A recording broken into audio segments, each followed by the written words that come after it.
नमस्कार, welcome to my channel Rupali kitchen. आज मी बनवते आहे साबुदाणा वडा। त्यासाठी मी 2 वाटी साबुदाणा इथे घेतलेला आहे।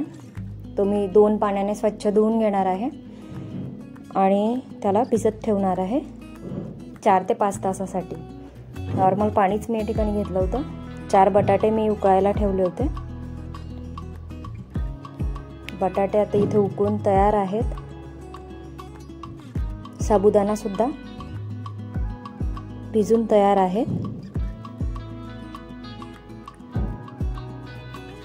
नॉर्मल पाण्यानेच मी भिजत घातला होता साबुदाणा 4 ते 5 तासासाठी।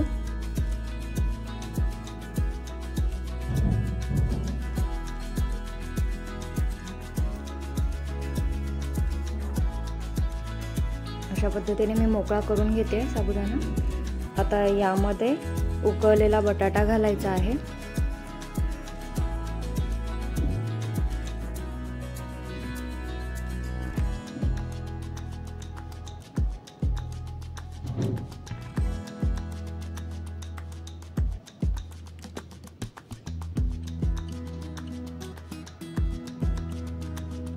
बटाटा मी खिसणीने खिसून घेते।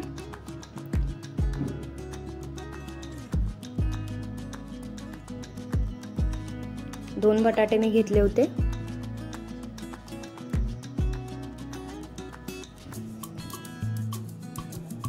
अशा प्रकारे खिसून घ्यायचे आहेत बटाटे।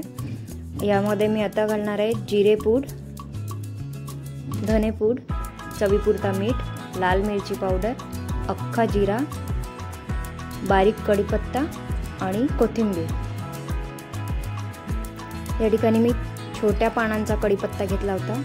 जर पानं मोठे असतील कढीपत्त्याचे तर ते तुम्ही बारीक करून म्हणजे हाताने तोडून जर वड्यांमध्ये टाकलेत तर वड्यांची टेस्ट आणखीन वाढते।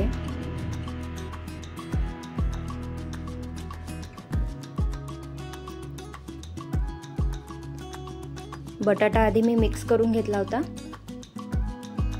नंतर यामध्ये जिरेपूड, धनेपूड,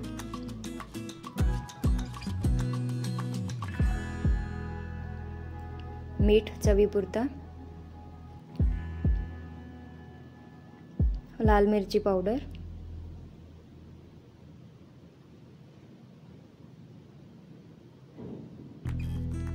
जिरे, कढीपत्ता आणि कोथिंबीर सर्व छान मिक्स करून घ्यायचं आहे।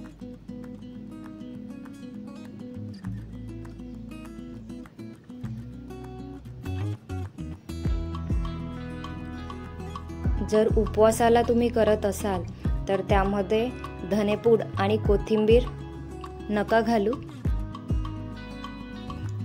एरवी करायचे असतील खाण्यासाठी सहजच तर त्यामध्ये धनेपूड आणि कोथिंबीर घातली तर चव आणखीन येते त्याला। अशा प्रकारे मी मिक्स करून घेतलेलं आहे मिश्रण। कढईमध्ये मी तेल ठेवलेलं होतं तापायला।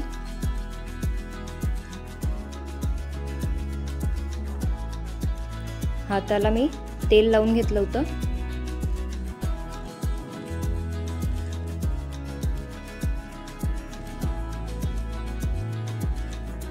अशा प्रकारे गोल गोल गोळा मी त्याचा करून घेते आणि तळ हातावर त्याला आकार देऊन घेणार आहे। तळ हाताला तेल लावलेलं होतं मी।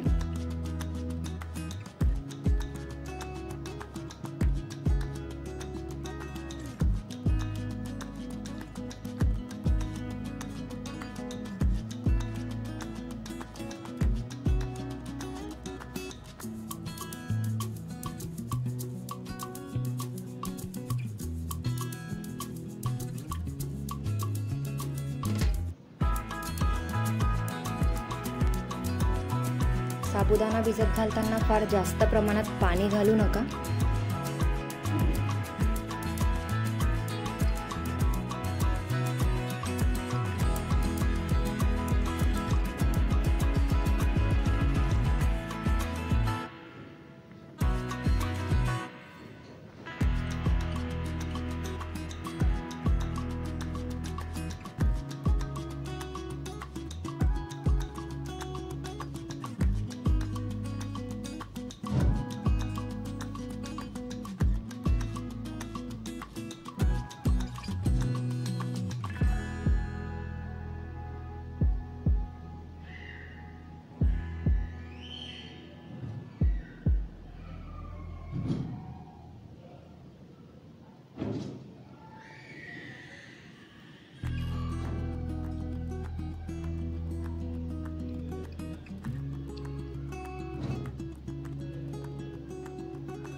अशा प्रकारे मी वडे तळून घेतले होते।